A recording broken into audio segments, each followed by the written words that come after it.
सो है गाइस, आज की वीडियो में हम डिस्कस करने वाले हैं फ्लोटिंग पॉइंट डेटा टाइप्स। तो आइए देखते हैं।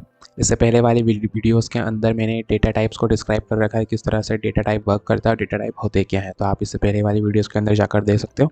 मैं यहाँ जनरली एक बार ब्रीफ दे देता हूँ। तो यहाँ पर डेटा टाइप होते हैं। The data types specify the size and type of the information the variable will store. जो वेरिएबल के अंदर वैल्यू स्टोर होती है उसका साइज़ क्या होगा, उसकी इन्फॉर्मेशन, टाइप ऑफ इन्फॉर्मेशन क्या होगी, तो उसको हम डेटा टाइप्स के अंदर डिफाइन करते हैं। अब आइए नेक्स्ट देखते हैं। डेटा टाइप्स को हमने तीन हिस्सों में डिवाइड कर रखा है। पहला है बिल्ट इन या फिर प्रिमिटिव डेटा टाइप्स, सेकंड है डिराइव्ड डेटा टाइप्स, तीसरा है यूज़र डिफाइंड डेटा टाइप्स। तो सबसे पहले बिल्ट इन के अंदर हम देखेंगे integers, characters, Boolean, floating point, double, float, void and wide characters. तो हमने इंटीजर, कैरेक्टर्स और बुलियंस को इससे प्रीवियस वाले वीडियोस के अंदर क्लियर कर दिया है, तो वहाँ पर आप जाकर इनको देख सकते हो। नेक्स्ट हम देखने वाले हैं यहाँ पर फ्लोटिंग पॉइंट डेटा टाइप। तो आज का हमारा मेन मोटो होगा यहाँ पर फ्लोटिंग पॉइंट डेटा टाइप को फुल तरह से समझना कि किस हिसाब से ये काम करते हैं। सेकंड आते हैं डिराइव डेटा टाइप्स के अंदर फंक्शन, अरे, पॉइंटर एंड रेफरेंस। ये कुछ डेटा टाइप्स आते हैं इसके अंदर, हम इसको भी, इन सबको भी आने वाली कुछ वीडियोस के अंदर इनको भी डिस्क्राइब करेंगे। बिल्कुल अपन इसके बेस तक जाएंगे और वहाँ से इनको अंडरस्टैंड करेंगे किस हिसाब से ये काम करते हैं। यूज़र डिफाइंड डेटा टाइप्स के अंदर आते हैं आपकी class, structure, union, enum and typedef. तो इनको भी हम आगे आने वाली वीडियोस के अंदर देखने वाले हैं। तो आइए समझते हैं सबसे पहले फ्लोटिंग पॉइंट डेटा टाइप। अभी हम देखेंगे यहाँ पर फ्लोटिंग पॉइंट डेटा टाइप्स क्या होता है। तो सबसे पहले मैं इसकी डेफिनेशन दे देता हूँ, आपको चीज़ें क्लियर हो जाएंगी। यहाँ पर देखिए, a floating point data type is a numerical data type used to represent real number that can have fractional parts. ऐसे रियल नंबर्स जिसके फ्रैक्शनल्स पार्ट होते हैं जो कि डेसिमल्स पॉइंट होते हैं, सच एज डेसिमल पॉइंट्स वाले नंबर होते हैं, सच एज 432.0 -3.33 या फिर 0.235। ये कुछ एग्जांपल्स हैं डेसिमल्स के। तो इन ऐसे नंबर्स को जिसके अंदर डेसिमल्स पॉइंट्स होते हैं, इनको अगर आपको किसी वेरिएबल के अंदर स्टोर कराना है तो किस डेटा टाइप का यूज़ करना होगा, हमको फ्लोटिंग पॉइंट डेटा टाइप्स का यूज़ करना होगा। तो ऐसे डेटा टाइप्स को हम जिसके अंदर हम डेसिमल पॉइंट्स को रिप्रेजेंट करते हैं तो फ्लोटिंग पॉइंट डेटा टाइप्स कहलाते हैं। ओके, देन नेक्स्ट है यहाँ पर there are 3 standard floating point data types. तो हमने फ्लोटिंग पॉइंट डेटा टाइप्स को मेन 3 हिस्सों में डिवाइड कर रखा है। तो अब समझते हैं कि किस बेस पर ये फ्लोटिंग पॉइंट डेटा टाइप्स को हमने 3 हिस्सों में डिवाइड कर रखा है। ओके, तो यहाँ पर मैं फ्लोटिंग पॉइंट को 3 हिस्सों में कौन कौन सा है यहाँ पर। फर्स्ट है फ्लोट, जिसको हम यहाँ पर फ्लोटिंग पॉइंट कहते हैं। यहाँ पर नाम में कन्फ्यूजन नहीं होना है। यहाँ पर मेन स्टैंडर्ड टाइप होता है इसका फ्लोटिंग पॉइंट डेटा टाइप, और इसके अंदर एक कैटेगरी आती है जो होती है फ्लोट। ओके, हम इसके अंदर, तो यहाँ पर फर्स्ट मेन होता है अपना फ्लोटिंग पॉइंट डेटा टाइप्स, जिसके अंदर हमने 3 हिस्सों में डिवाइड कर रखा। पहला है इसका फ्लोट, दूसरा आएगा डबल, डबल को हम डबल फ्लोटिंग पॉइंट्स भी कह सकते हैं, या तीसरा आने वाला जो है वो है लॉन्ग डबल। तो हमने 3 हिस्सों में डिवाइड कर रखा है, फ्लोट, डबल और लॉन्ग डबल। तो हम इस वीडियो के अंदर समझने वाले हैं फ्लोट डेटा टाइप्स, ठीक है, या फिर हम इसको फ्लोटिंग पॉइंट डेटा टाइप्स भी कहते हैं। अब किस बेस पर हमने इसको 3 हिस्सों में डिवाइड करा, लेट्स डिस्कस अबाउट इट। तो देखिए, फ्लोटिंग पॉइंट डेटा टाइप्स को हमने प्रिसीजन के बेस पर 3 हिस्सों में डिवाइड कर रखा है। प्रिसीजन होते क्या है मैं आपको आगे थोड़ी देर में समझाने वाला हूँ यहाँ पर। तो सबसे पहला होता है फ्लोट। तो फ्लोट का जो प्रिसीजन होता है वो होता है single precision. Single precision means in general 7 decimal digits precision, या फिर 6 to 9 सिग्निफिकेंट डिजिट्स। फ्लोट जो होता है ये एक्यूरेट 7 वैल्यूज़ को या फिर 6 से लेकर 9 की रेंज के बीच में एक्यूरेट वैल्यू को आउटपुट में रिप्रेजेंट कर सकता है, ठीक है। इन जनरल 7 डेसिमल डिजिट्स, मतलब ये 7 डिजिट्स तक के डिजिट्स को एक्यूरेट रिप्रेजेंट कर सकता है, या फिर इसकी रेंज 6 to 9 के बीच में भी हो सकती है, 6 भी हो सकती है, 9 भी हो सकती है। ओके, यहाँ पर डिपेंड करता है ये आपके कंपाइलर के ऊपर। तो जैसे ही मैंने 7 डिजिट से या फिर 6 to 9 के रेंज के बाहर जैसे ही जाता हूँ मैं डिजिट्स को रिप्रेजेंट करने के लिए, तो वो एक्यूरेट वैल्यू 7 तक तो देगी। अब हम यहाँ पर स्टैंडर्ड नंबर एक 7 ले लेते हैं। ओके, 7 नंबर से हम वीडियो को पूरा कंपेयर करेंगे। यहाँ पे अगर मैंने 7 डिजिट्स तक के नंबर्स लिए हैं किसी वेरिएबल के अंदर, डेसिमल नंबर्स, तो यहाँ पर वो 7 डिजिट्स तक के तो एक्यूरेट प्रिंट करेगा, मगर जैसे ही 7 डिजिट्स के बाहर नंबर जाएंगे तो वो उसकी वैल्यू को एक्यूरेट प्रिंट कर भी सकता है, या फिर वो उसके गार्बेज वैल्यू भी रिप्रेजेंट कर सकता है। नेक्स्ट देखते हैं, अभी मैं आगे आपको और समझाऊंगा। सेकंड होता है डबल। फ्लोट जो है वो सिंगल पर काम करता है, you know better, and then double जो होता है वो डबल प्रिसीजन के ऊपर काम करता है। इसका मतलब इसकी जो प्रिसीजन रेंज होगी वो बढ़ जाएगी। Provides approximately 15 to 16 decimal digits of precision. अब डबल जो डिजिट्स को 15-16 डिजिट्स को एक्यूरेट रिप्रेजेंट कर सकता है। ओके, जैसे ही 16 डिजिट्स के बाहर जाता है वो उसको एक्यूरेट रिप्रेजेंट कर भी सकता है या गार्बेज वैल्यू दे सकता है। तो मोस्ट ऑफ द टाइम ये गार्बेज वैल्यू ही देता है। डिपेंड करता है कि आपका कंपाइलर किस बेस पर है, लेकिन आप डबल प्रिसीजन के अंदर इसकी रेंज कितनी होती है, 15 या 16। ठीक। लॉन्ग डबल जो होता है वो डबल से भी उसकी प्रिसीजन रेंज होती है, तो यहाँ पर होता है मोर देन डबल। ग्रेट। अब नेक्स्ट देखते हैं प्रिसीजन क्या होता है और फ्लोटिंग पॉइंट क्या होता है। ठीक, और डीप में समझते हैं हम इसको। फ्लोट, तो अब हम आते हैं मेन, हमारा पहला जो टॉपिक होता है वो है फ्लोटिंग पॉइंट डेटा टाइप के अंदर पहला है फ्लोट। तो नाम में कन्फ्यूजन नहीं होना, यहाँ पर एक मेन स्टैंडर्ड के लिए आप यहाँ पे फ्लोट डेटा टाइप को समझना स्टार्ट करते हैं। ठीक, डेफिनेशन देखते हैं। अब इसको किस तरह से डिफाइन करेंगे, किस तरह से इसके अंदर वैल्यू को रिप्रेजेंट करेंगे, वो सारी चीज़ें हम अब देखने वाले। तो we use float keyword for float data type in C++। हम जब भी C++ के अंदर किसी वेरिएबल के अंदर कोई सी वैल्यू को रिप्रेजेंट करते हैं, उसका डेटा टाइप अगर हमको फ्लोट देना तो हम किस कीवर्ड का इस्तेमाल करेंगे, फ्लोट कीवर्ड का। ठीक।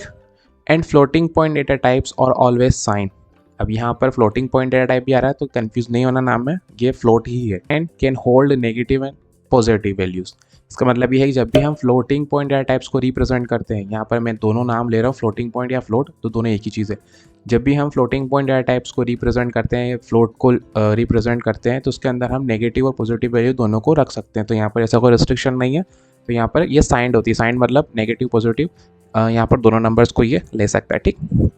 सेकेंड है यहाँ पर important point, we must add the suffix f और एफ, स्मॉल एफ या फिर capital F, at the end of the float value.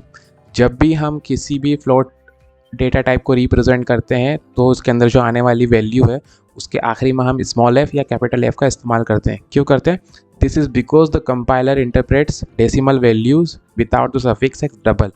जब अगर हम स्मॉल एफ या कैपिटल एफ का इस्तेमाल नहीं करेंगे तो यहाँ पर जो उस फ्लोट डेटा टाइप के अंदर जो वैल्यू जाएगी उसका जो बाय डिफ़ॉल्ट डेटा टाइप होगा वो क्या होगा, डबल एज अ रिप्रेजेंट करेगा। ठीक है, जो कंपाइलर है वो उसको किस हिसाब से मानेगा, वो कंपाइलर उसको समझेगा कि डबल वैल्यू, क्योंकि मैंने इसके एंड में स्मॉल एफ नहीं लगाया है या कैपिटल एफ नहीं लगाया। ठीक, तो हमेशा फ्लोट को रिप्रेजेंट करने के लिए आप लास्ट में स्मॉल एफ या कैपिटल एफ का यूज़ करते हैं उस वैल्यू के आखिरी में। ठीक, अब हम एग्जाम्पल देखते हैं कि किस हिसाब से हम इसको वैल्यूज़ को रिप्रेजेंट करते हैं। देखिए, क्रिएटिंग फ्लोट टाइप वेरिएबल्स। अब हमने एक फ्लोट टाइप वेरिएबल्स को क्रिएट करते हैं। देखिए, मैंने यहाँ पर एक वेरिएबल लिया num1। इस वेरिएबल के अंदर मैंने 3.2 को स्टोर कराया, ठीक है, या फिर इनिशियलाइज करा, डिस्क्राइब करा। इस वेरिएबल का डेटा टाइप क्या है, फ्लोट। लेकिन इस फ्लोट के अंदर आने वाली वैल्यूज़ क्या कैसी है, क्योंकि इसके आखिरी में f लगा है इसलिए ये जो वैल्यू है वो एक फ्लोट वैल्यू है। ठीक है, फ्लोट डेटा टाइप वाली वैल्यू है। डेटा टाइप इसका फ्लोट है, इसके अंदर आने वाली वैल्यू 3.0 f लगाया है। तो डेसिमल पॉइंट्स, तो इस फ्लोट जब भी मेरे को कोई से डेसिमल नंबर्स को रिप्रेजेंट करना होता है 3.0 या फिर कोई भी पॉइंट वाला नंबर, तो उसके लिए मैं फ्लोट डेटा टाइप का इस्तेमाल करता हूँ। अब जो कंपाइलर होगा वो उसको एज अ फ्लोट वैल्यू लेगा। क्यों? क्योंकि इसके आखिरी मैंने f लगा रखा है। ठीक है, यहाँ पे मैंने नेक्स्ट वाले वेरिएबल का डेटा टाइप लिया है फ्लोट। इसके अंदर भी मैंने जो वैल्यू स्टोर कराई है वो है 3.5। इसके आखिरी मैंने f लगाया है, इसका मतलब ये जो 3.5 है ये एक फ्लोट वैल्यू है। ठीक, कोई दिक्कत यहाँ पर नहीं। ओके, तो अब नेक्स्ट हम समझते हैं जब भी हम f नहीं लगाते हैं तो कंपाइलर किस हिसाब से काम करता है। ठीक है, here we have assign double value to a float variable. अब हम देखने वाले हैं जब भी हम स्मॉल f या कैपिटल F का इस्तेमाल नहीं करते तो जो वैल्यू है वो किस हिसाब से कंपाइलर को शो होती है, देखते हैं। यहाँ पर मैंने एक वेरिएबल लिया a और ये डेटा टाइप है इसका फ्लोट, लेकिन जो इसके अंदर आने वाली वैल्यू है 5.6 ये कंपाइलर को एज अ डबल शो होगी, रिप्रेजेंट होगी। क्यों डबल शो रिप्रेजेंट होगी ये? क्योंकि मैंने इसके एंड में नो एफ सफिक्स यूज्ड, तो इसकी वजह से ये जो है एक डबल वैल्यू हो गई। ठीक है, कोई दिक्कत नहीं। यहाँ पर डेटा टाइप इसका फ्लोट है लेकिन इसके अंदर जो वैल्यू स्टोर है वो डबल है, नो वरीज। डेटा टाइप से और यहाँ पर एफ और कैपिटल एफ लगा कर ही एक स्टैंडर्ड आपको अगर फ्लोट वैल्यू स्टोर कराना है तो आपको स्टैंडर्ड इसका फॉलो करते हैं। तो यहाँ पर स्मॉल एफ और कैपिटल एफ का हम यूज़ करते हैं। ठीक, is used to store floating point numbers with precision, with single precision. जब भी हम फ्लोट को इस्तेमाल करते हैं तो वहाँ पर वो सिंगल प्रिसीजन के रूप में रिप्रेजेंट होती है, ठीक है, हमेशा हम, ताकि उसकी रेंज 7 डिजिट्स तक वो एक्यूरेट रिप्रेजेंट करे। अभी आपके हम देखते हैं कि प्रिसीजन होता क्या है। प्रिसीजन की डेफिनेशन अब मैं आपको यहाँ पर देता हूँ। The precision of a floating point type defines how many significant digit it can represent without information loss। एक ऐसा डेटा टाइप के अंदर का जो प्रिसीजन होता है वो कितनी एक्यूरेट डिजिट्स को रिप्रेजेंट कर सकता है, उसे बोलते हैं प्रिसीजन। प्रिसीजन मतलब कि कोई भी डेटा टाइप कितनी एक्यूरेट डिजिट्स को आउटपुट में रिप्रेजेंट कर सकता है। अब देखते हैं। Float typically occupies 4 bytes, 32 bits of memory and provides approximately 7 decimal digits of precision। Float जो होता है वो हमेशा 7 अप्रोक्सीमेट बोला यहाँ पे, ये फिक्स नहीं है, अप्रोक्सीमेट मतलब 7 या फिर 6 to 9 के बीच की 6 से लेकर 9 तक के अप्रोक्सीमेट वैल्यू को रिप्रेजेंट कर सकता है। ओके, मतलब इसके आउटपुट में 7 डिजिट्स तक हमने स्टैंडर्ड ले रखा, तो यहाँ पर वो 7 नंबर तक की वैल्यू को एक्यूरेट रिप्रेजेंट कर सकता है। जैसे इसके बाहर जाएगा वो रिप्रेजेंट कर भी सकता है या नहीं भी एक्यूरेट वैल्यूज, ठीक है। Let's see float precision in general 7 decimal digits precision और 6 to 9 सिग्निफिकेंट डिजिट्स टिपिकली 7। यहाँ पर मैंने इसी लाइन को दो हिस्सों में मतलब एक ही लाइन को मैंने डबल लिख दिया ताकि आपको चीज़ें क्लियर हो जाए। फ्लोट का जो प्रिसीजन होता है या तो 7 होगा इन जनरल या फिर 6 to 9 सिग्निफिकेंट डिजिट्स होगा, ठीक है। टिपिकली हमने जैसे हमने पहले स्टार्टिंग वाला था, हम यहाँ पर 7 लेते हैं, 7 डिजिट्स को एक्यूरेट रिप्रेजेंट कर सकता है एक स्टैंडर्ड के फॉर्म में, ठीक है। फॉर एग्जाम्पल अ फ्लोट है 6 to 9 digits of precision. This means that a float can exactly represent any number with up to 6 significant digits.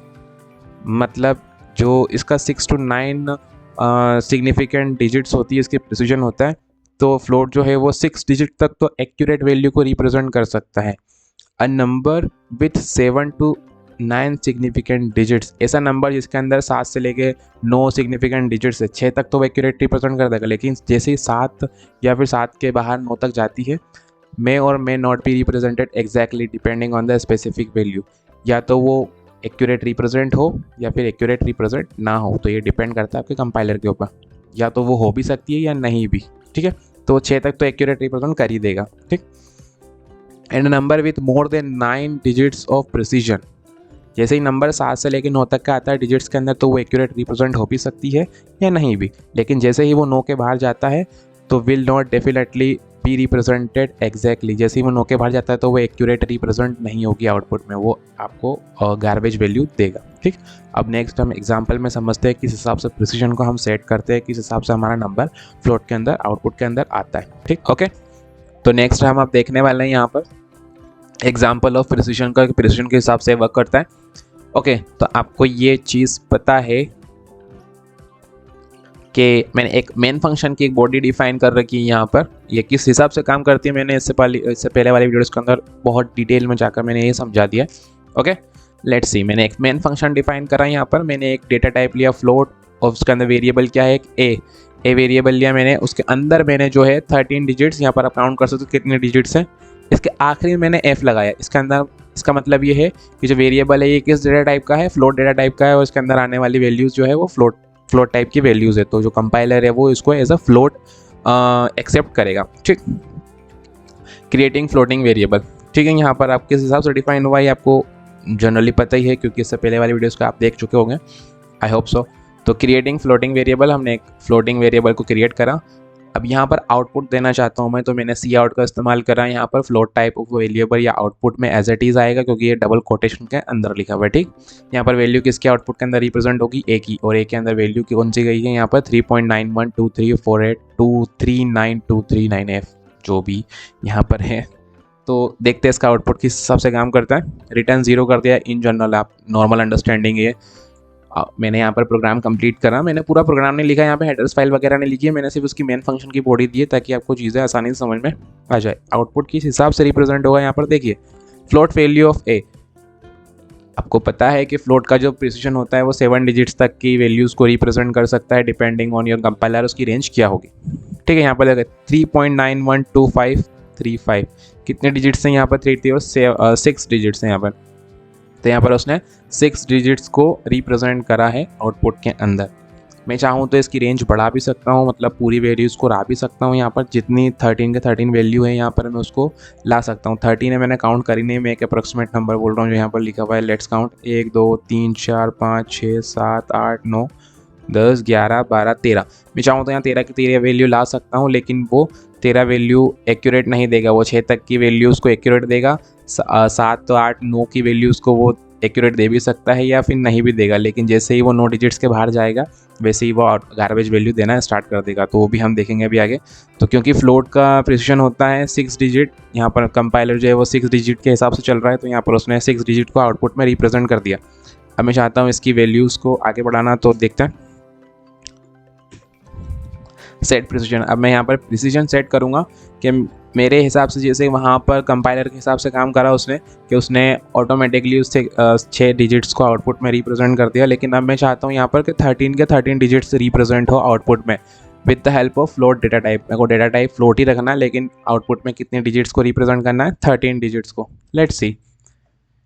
तो इसको यूज़ करने के लिए कुछ पॉइंट्स को याद करना पड़ेगा कि 13 डिजिट्स को मैं प्रिसीजन के हिसाब से किस हिसाब से काम कर सकता हूँ। तो we can specify the number of decimal points.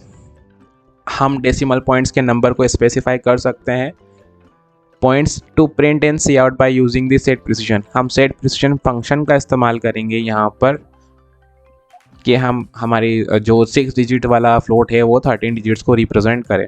This function is defined in the input output manipulation header file which stands for, मतलब IO मैंने अगर इसको शॉर्ट फॉर्म में बोलूँ तो मैं, विच stands for input output manipulation. तो जब भी हमें सेट प्रिसीजन का इस्तेमाल करना है तो यहाँ पर हमें हेडर फाइल देना होगी इनपुट आउटपुट मैनिपुलेशन वाली टॉप पर ही। लेट्स सी के एक हिसाब से काम करता है। मैंने यहाँ पर हेडर फाइल दी iostream.h। iostream आपको पता है iostream क्या होते हैं, IO और IO मैंने यहाँ पर दिया है input output manipulation header file दी ताकि मैं सेट प्रिसीजन फंक्शन का इस्तेमाल कर सकूँ, क्योंकि जो सेट प्रिसीजन फंक्शन है वो इनपुट आउटपुट मैनिपुलेशन वाले हेडर फाइल के अंदर ही आता है, इस फाइल के अंदर, ठीक है, सॉरी इस हेडर फाइल के अंदर आता है। ओके, यहाँ पर मैंने मेन फंक्शन दिया, ये पूरा मेन फंक्शन लिया मैंने यहाँ से यहाँ तक। अब इसके अंदर मैं वैल्यूज़ को देता हूँ। मैंने एक डेटा टाइप लिया फ्लोट और वेरिएबल है ए, इसके अंदर मैंने 13 डिजिट्स को स्टोर कराया इस वेरिएबल के अंदर, ठीक है। आखिरी मैंने रखा f। इसका मतलब ये है कि जो ये वैल्यू है ये फ्लोट डेटा टाइप है इसका, ये जो वेरिएबल है इसका डेटा टाइप फ्लोट है। तो ये आखिरी में वैल्यू जो ली है वो एज अ, जो कंपाइलर को ये वैल्यू रिप्रेजेंट होगी वो एज अ फ्लोट होगी, ठीक है, कोई प्रॉब्लम नहीं। Let's see. यहाँ पर मैंने सी आउट में रिप्रेजेंट करा सेट प्रिसीजन को। सबसे पहली वाली लाइन के अंदर ये लिखा है जब भी हम सेट प्रिसीजन को इस्तेमाल करेंगे तो सी आउट के अंदर आता है, ठीक है। सेट प्रिसीजन मैंने यहाँ लिया 13 का, मतलब मैं आउटपुट के अंदर 13 वैल्यूज़ को शो कराना चाहता हूँ, 13 डिजिट्स को शो कराना चाहता हूँ। अगर मैं यहाँ सेट प्रिसीजन नहीं लेता, लेट मी क्लियर दिस। सबसे पहले अगर मैंने इस सेट प्रिसीजन का इस्तेमाल नहीं करा होता तो ये ऑटोमेटिकली बाय डिफ़ॉल्ट 6 डिजिट्स को रिप्रेजेंट कर देता, ओके, आउटपुट में, क्योंकि ये फ्लोट डेटा टाइप है, इसका डेटा टाइप का प्रिसीजन आपको पता है। लेकिन मैंने यहाँ पर सेट प्रिसीजन का इस्तेमाल करा है, तो अगर मैं सेट प्रिसीजन का इस्तेमाल कर रहा हूँ तो वह अब 13 डिजिट्स को आउटपुट में रिप्रेजेंट करेगा। तो लेट्स सी, यहाँ पर मैंने सी आउट लिखा फ्लोट वैल्यू ऑफ ए, जो ए की फ्लोट वैल्यू होगी वो आउटपुट में ए आएगा, किस हिसाब से रिप्रेजेंट हो रहा है ये मैंने पूरी डिटेल के अंदर इससे पहले वाली वीडियोस के अंदर डिस्क्राइब कर रखा है। सेट प्रिसीजन का मैंने इस्तेमाल करा। अब आउटपुट देखते हैं, लेट्स सी आउटपुट। आउटपुट जो है वो आएगा फ्लोट वैल्यू ऑफ ए, यहाँ से यहाँ तक तो उसने एक्यूरेट वैल्यू दे दी क्योंकि एक डबल कोटेशन में लिखा हुआ है, और ए की वैल्यू ये वाली आएगी, ठीक है। देखिए 3 इसने लिया, 9 इसने लिया, 1 2 3 4 तक के इसने एक्यूरेट वैल्यूज़ को रिप्रेजेंट कर दिया। देखे तो 8 भी इसने एक्यूरेट रिप्रेजेंट कर दिया, मतलब 60 डिजिट्स तक तो इसने एक्यूरेट वैल्यूज़ को रिप्रेजेंट कर दिया। लेकिन जैसे ही 7 के बाहर गया वो, मैंने कहा था कि वो 6 to 9 डिजिट्स तक की एक्यूरेट वैल्यूज़ को रिप्रेजेंट कर भी सकता है या नहीं भी कर सकता है, ठीक है। 6 तक तो एक्यूरेट करेगा ही करेगा, ओके। तो इसने 2 भी एक्यूरेट रिप्रेजेंट कर दिया अगर देखे तो, ये रहा 2, है ना। अब 2 रिप्रेजेंट कर दिया, लेकिन जैसे 2 के बाद गया वो, देखिए यहाँ पे 70416, ये तो वैल्यूज़ ही नहीं है इसके अंदर। तो इसने ये जो इतनी रेड वैल्यूज़ देख रहे हो आप इसको गार्बेज मान लेना, गार्बेज मान के लेना, गार्बेज ही वैल्यू है। 8 2 तक तो इसने एक्यूरेट रिप्रेजेंट कर दी। 8 तक उसने रिप्रेजेंट कर भी सकता है, मैंने बोला था कि 6 to 9 डिजिट्स तक वो एक्यूरेट कर भी सकता है या नहीं भी। तो जैसे ही इसने यहाँ तक तो रिप्रेजेंट कर दी, लेकिन जैसे ही वो 9 रेंज के बाहर गया वैसे ही उसने आउटपुट में गार्बेज वैल्यू देना स्टार्ट कर दिया। तो इस तरह से प्रिसिशन काम करता है। तो यहाँ पर आपको फ्लोट डेटा टाइप क्लियर हो गया होगा कि फ्लोट डेटा टाइप जो होता है वो ऐसा डेटा टाइप होता है जिसके अंदर आप डेसिमल पॉइंट्स वाली वैल्यूज़ को स्टोर करा सकते हो और रिप्रेजेंट करा सकते हो। ओके।